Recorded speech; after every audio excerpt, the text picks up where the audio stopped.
Es muy grato estar de nuevo con ustedes con un tema de demasiada actualidad. Si se quiere, no estaba en la agenda, nadie lo había previsto para este final del año. Me refiero al reconocimiento del presidente Chávez de que se le había revivido una porción indeterminada de células cancerígenas, la posterior intervención quirúrgica, su anuncio dramático ante la televisión de que prácticamente señalaba con el dedo en caso de que a él le pasara algo o estuviera en incapacidad de gobernar al vicepresidente ejecutivo Nicolás Maduro, que votaran por él si se daban las circunstancias de unas elecciones presidenciales el próximo año. Y también el anuncio de estas últimas horas por parte del mismo Maduro en el sentido de que la intervención quirúrgica fue muy compleja, fue muy complicada, muy dolorosa, que no se sabe cuánto tiempo va a estar Chávez en ese estado, que el postoperatorio va a ser tremendamente difícil y que va a tener unas consecuencias graves para Venezuela. ¿Acaso será una manera de ir preparando a la opinión pública venezolana y a los amigos de Chávez en el continente de que evidentemente podría desaparecer, no se sabe cuándo, pero más pronto que tarde? Este y muchos otros interrogantes son los que vamos a tratar de analizar en nuestro espacio del día de hoy de Caracol Internacional con Miguel Benito.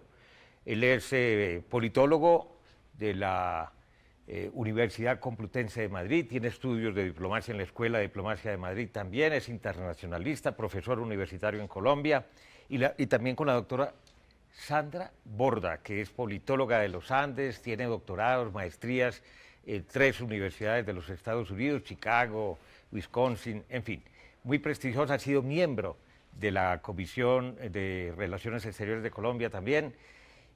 Doctora Sandra, bienvenida. Muchísimas gracias. Esa apreciación de que quizás cambiando el lenguaje, como lo ha cambiado el alto gobierno de Venezuela con respecto a al verdadero estado de la salud de Chávez, ¿será para eso, para ir preparando lo que se ve como inevitable? Yo creo que eventualmente sí, digamos que tanto la oposición como el oficialismo están tratando de preparar el terreno eventualmente para una transición en este instante, pero lo interesante del caso es que el marco institucional con el que cuenta Venezuela no va a permitir tampoco que haya una transición tan larga. De lo que estamos hablando, en caso de que asuma el presidente de la Asamblea o en caso de que asuma el vicepresidente, es de un lapso de 30 días que van a tener tanto oficialismo como oposición para prepararse para unas nuevas elecciones, y eso por supuesto es un marco de referencia tremendamente restringido para ambos. Ninguno de los dos está preparado y las encuestas muestran claramente que ni el oficialismo tiene todas las de ganar, porque los votos de Chávez no necesariamente se van a traducir en los votos de cualquiera de los miembros de su partido, ni la oposición la tiene tampoco ganada. Por supuesto, ahora una cosa es Chávez y otra cosa es Maduro. ¿O no, doctor? Sí, doctor Benito? Evidentemente hay diferencias. O sea, nadie es la figura carismática que es Chávez. Chávez es el motor y ha sido el eje central de todo el proceso político en Venezuela. Porque ahora el proceso político en Venezuela se divide entre chavistas y antichavistas. O sea, el centro alrededor del que gira todo es Chávez. Nadie tiene ese magnetismo, nadie tiene esa influencia, nadie ha sabido mantener todos los sectores unidos.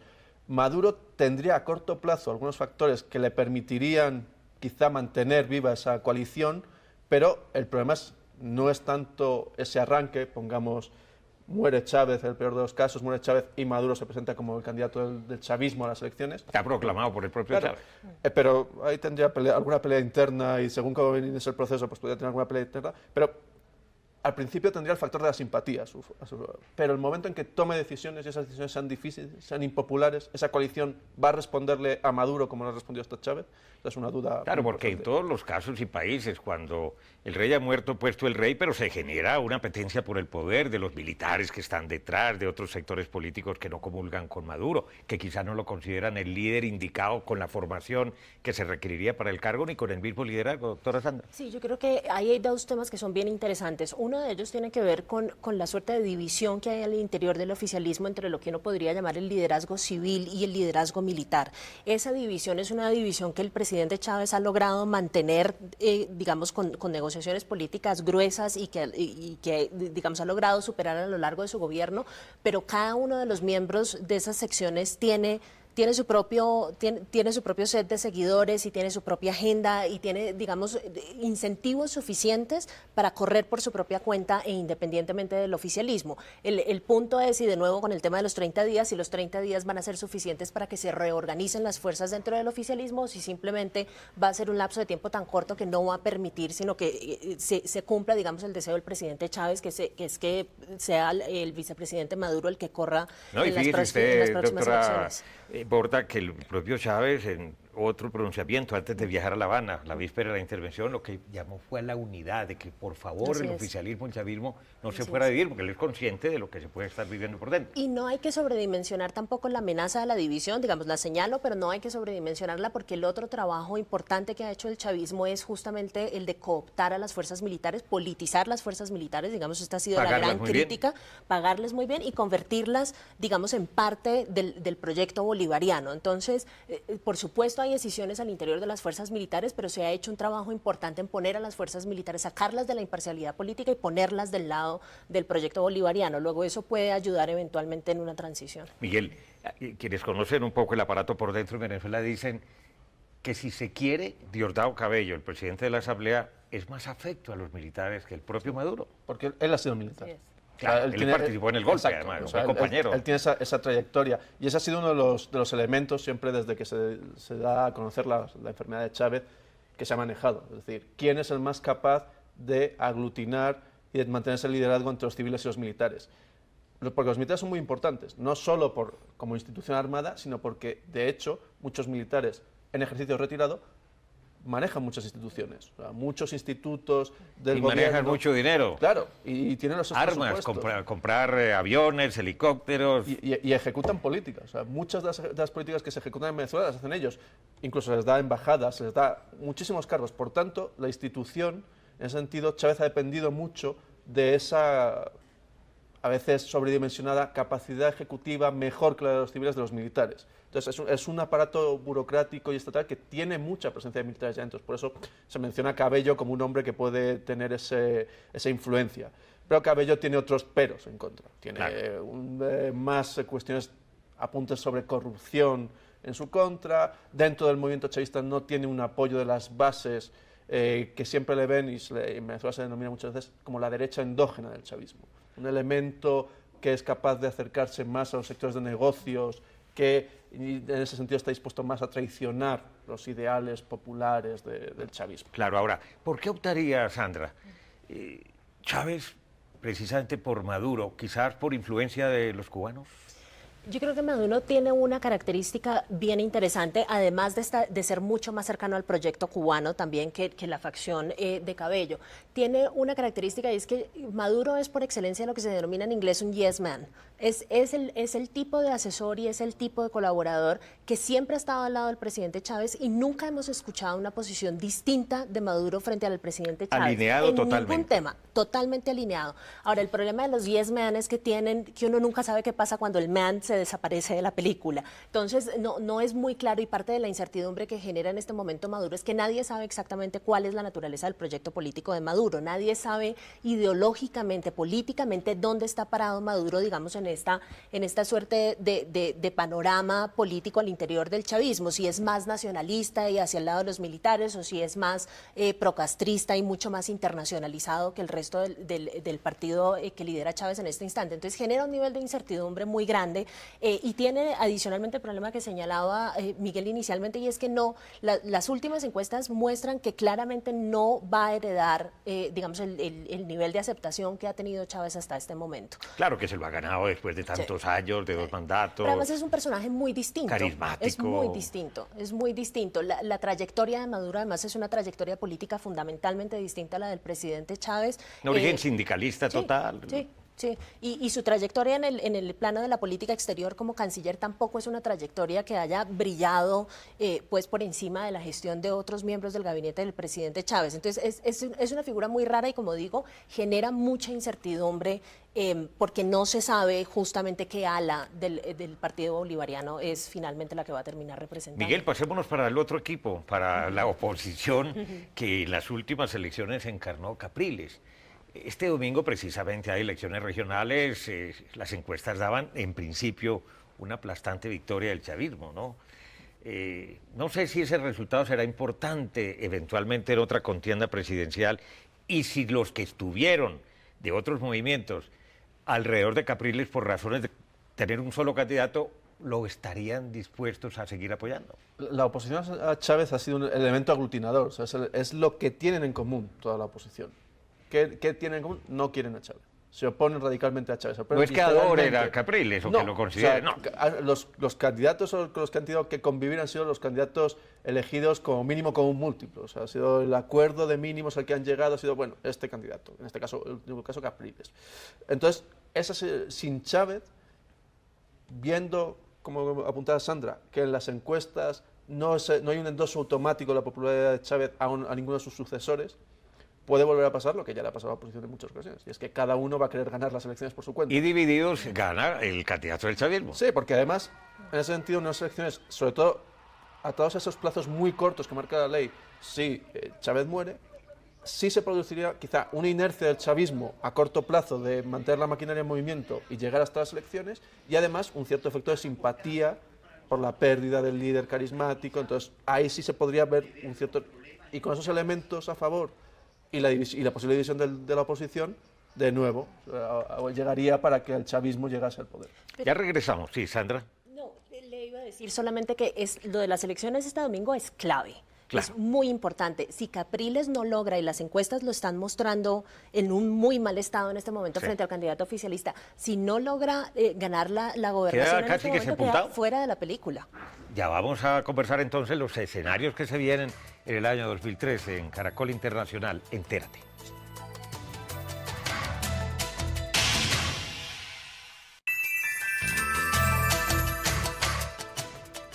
El futuro de Venezuela.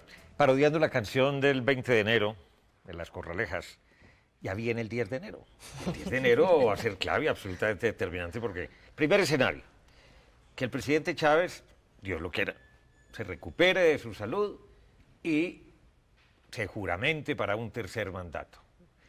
¿En qué momento podría haber una convocatoria a nuevas elecciones? Si él tuviera imposibilidad de ejercer la presidencia o si él llegara a fallecer, que todos nos vamos a morir. Sí. Él tiene 4 años en realidad. Los primeros 4 años son años en los que si abandona la presidencia se tienen que convocar a elecciones en los siguientes 30 días, porque digamos que ahí no lo puede suceder el vicepresidente, pero después de esos 4 años sí lo puede suceder. Pero en esos 30 días estaría un presidente interino, el presidente de la Asamblea, si él... Eventualmente, sí. En los 30 días que dure el proceso electoral, así es. O sea, el vicepresidente no podría ser vicepresidente candidato. El vicepresidente puede eventualmente ser vicepresidente candidato durante esos 30 días. Pero no presidir el debate. No puede presidir el debate. Ni ser el presidente interino. Así es. Bueno, así es. Y si definitivamente antes del 10 de enero Chávez hace saber, o los mismos médicos, él no estará en condiciones de juramentarse, ¿qué pasa, Miguel? Pues le toca a Diosdado Cabello, como presidente de la Asamblea Nacional, asumir interinamente la presidencia y convocar elecciones en el plazo de 30 días. ¿Eso en Venezuela creen que se va a respetar ese marco constitucional?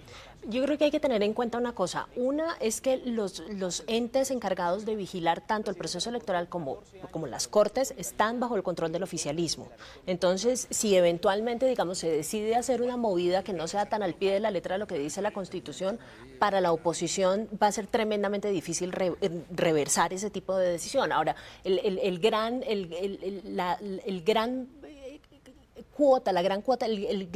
compromiso que tiene en este momento el gobierno venezolano es justamente con una constitución que fue una constitución que además el mismo gobierno venezolano promovió.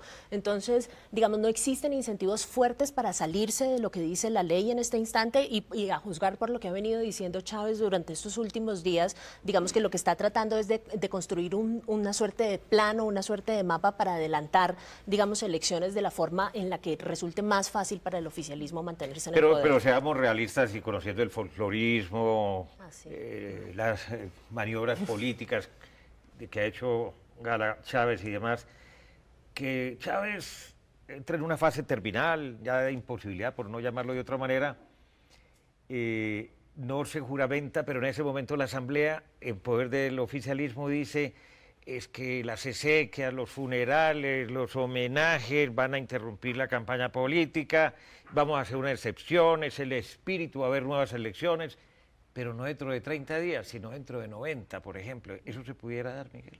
Bueno, es improbable, y yo creo que parte de los mensajes que ha estado dando Chávez últimamente es precisamente para garantizar, y ese gesto ya definitivo de marcar un sucesor directamente, cosa que antes Chávez se había negado totalmente.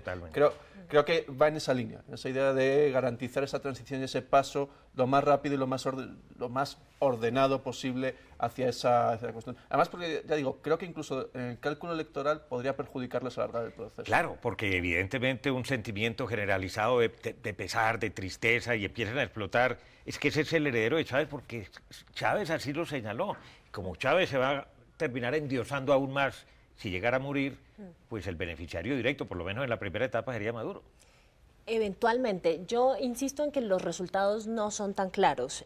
Hay mucha, digamos, toda la fuerza política de Chávez está detrás de su propia persona y no detrás de su movimiento político. Digamos, este es un partido político casi que de decoración. De lo que estamos hablando es de una figura política que aglomera y que recoge una cantidad de votos, pero insisto, no necesariamente eso se va a traducir en una posición política fuerte para Nicolás Maduro.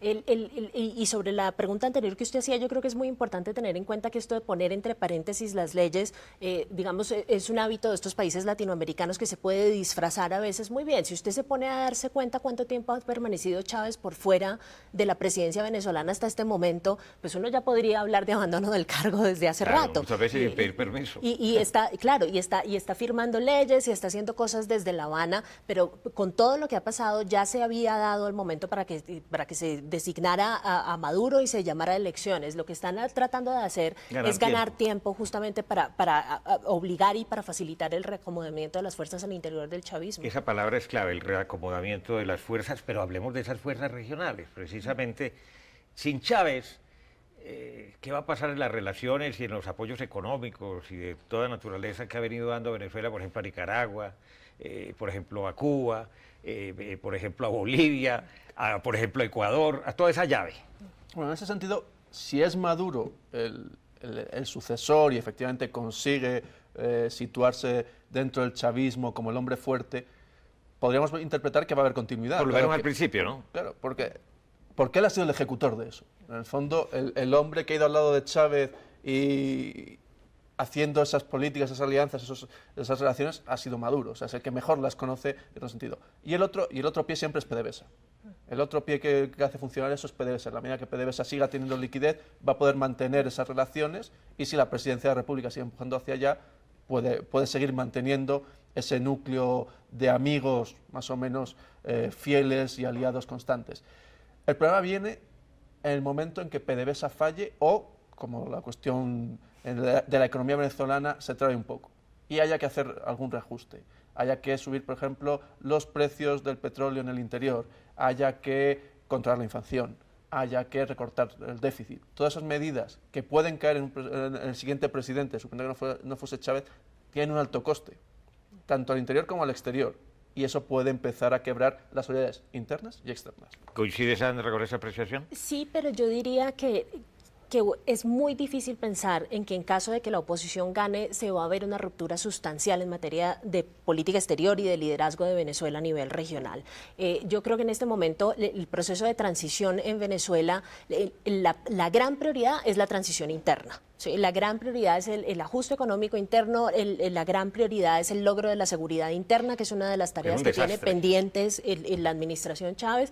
Luego, yo pienso que si eventualmente, en el caso contrario, que llegue la oposición al poder, el plan a nivel regional se va a demorar mucho en cambiar, porque no están pensando en eso en este momento. Digamos, en este momento el debate a nivel interno es y tratar de mantener al país cohesionado. Así es, porque además si gana la oposición hay que tener en cuenta que no solamente hay que superar los problemas y la crisis por la que está atravesando Venezuela en este momento, sino que además eso significa un cambio abrupto de modelo de desarrollo. Claro. Lo que tiene Capriles y la oposición en la cabeza no es nada parecido al modelo bolivariano en materia económica, en materia de desarrollo, en materia social. Es un poco como el plan de Petro para Bogotá, que difiere completamente de todos los planes. Así es, y seguramente la oposición tiene dentro de su agenda llegar a hacer ese cambio, porque lo considera urgente y porque considera que esa es la única forma en la que se van a superar los problemas por los que está atravesando en este momento el país. Claro, pero en la medida que lo urgente es lo interno, también cualquier presidente de oposición, si se llegase a ese caso de que hay un presidente de oposición, Capriles o quien fuese,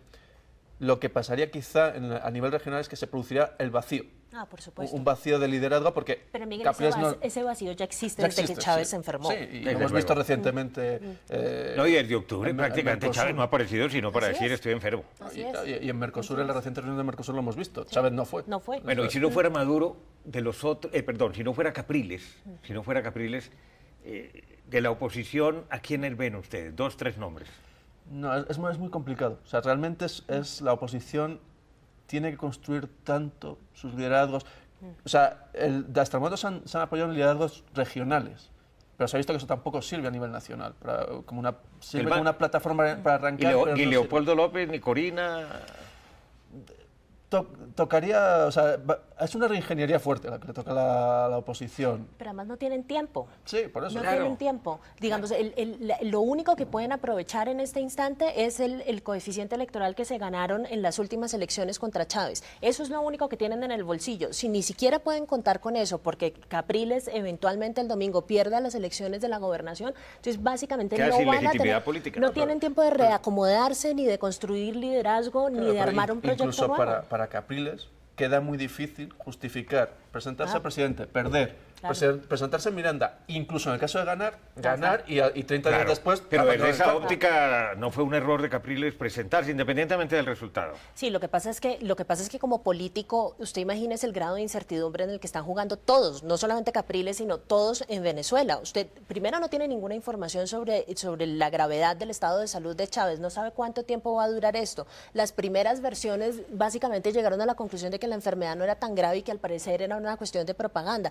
Y ahora estamos en el escenario Contrario. exactamente opuesto. Claro. Y es que básicamente el proyecto parece estarse acabando en este momento. Entonces, para un político en este instante tomar decisiones sobre el tipo de proyecto que va a adelantar y sobre el tipo de carrera que va a seguir es una cosa tremendamente difícil. Ya regresamos, porque ¿qué va a ser de Colombia con el uno, con el otro, en esta encrucijada, que así hay que llamarla?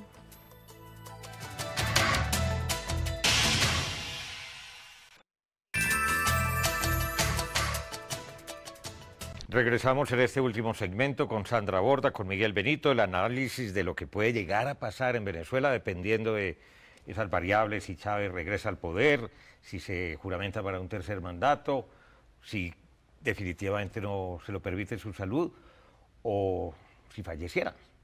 Si fuera Nicolás Maduro, Miguel, ¿cambiarían mucho las cosas con Colombia o no? Porque además hay una amistad grande, respetuosa, de largo tiempo de la canciller con el señor Maduro.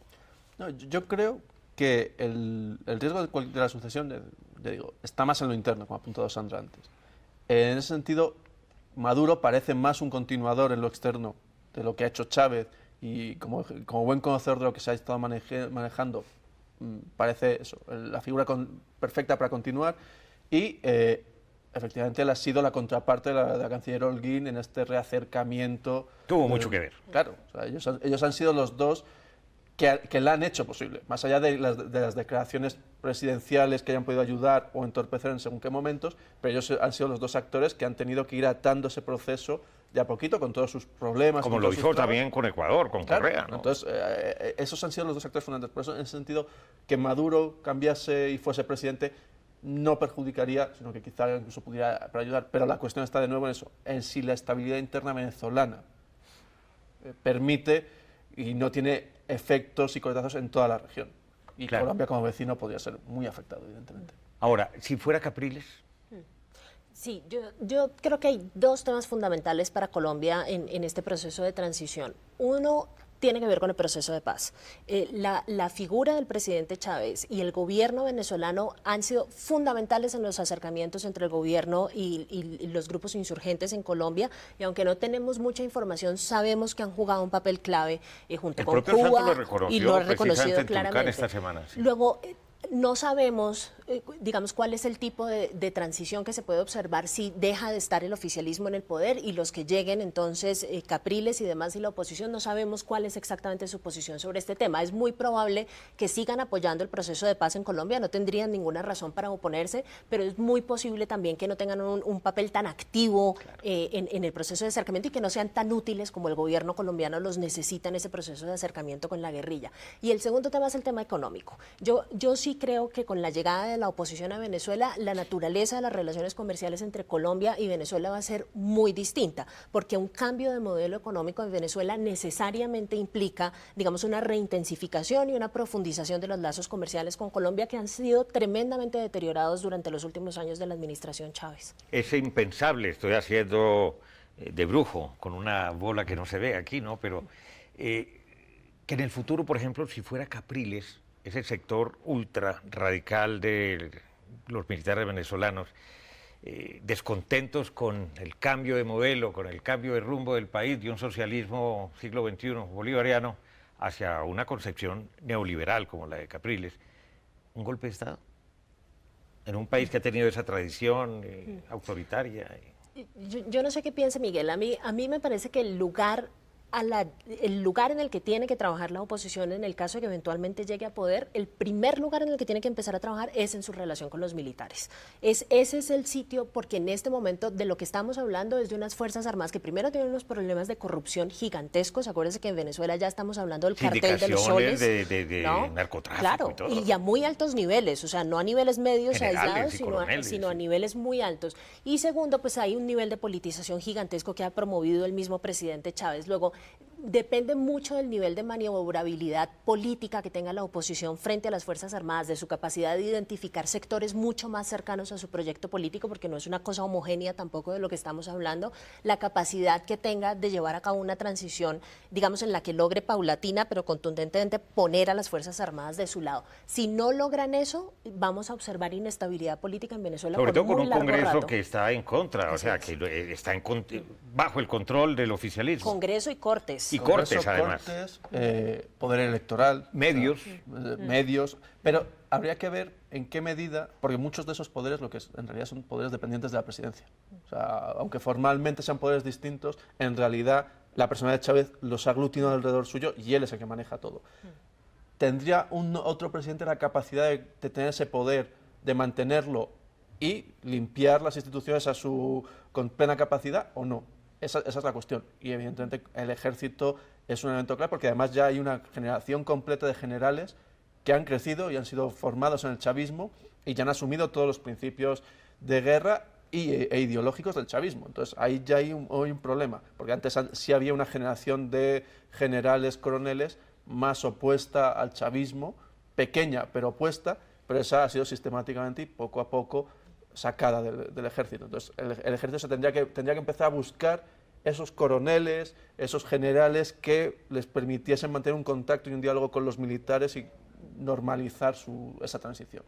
Amanecerá y veremos, ya viene el 10 de enero. Muchas gracias, doctora Sandra Borda, Miguel Brito, muy amable. Muchas gracias. Muy bien, y los invito, recuerden que ustedes pueden seguirnos en Twitter a través de nuestra cuenta @entératecaracol, también puede escribirnos a través del correo electrónico enterate@caracoltv.com.co. Visite nuestra página web www.noticiascaracol.com/entérate. Allí podrá acceder a todos nuestros capítulos completos. Los espero como siempre la próxima semana.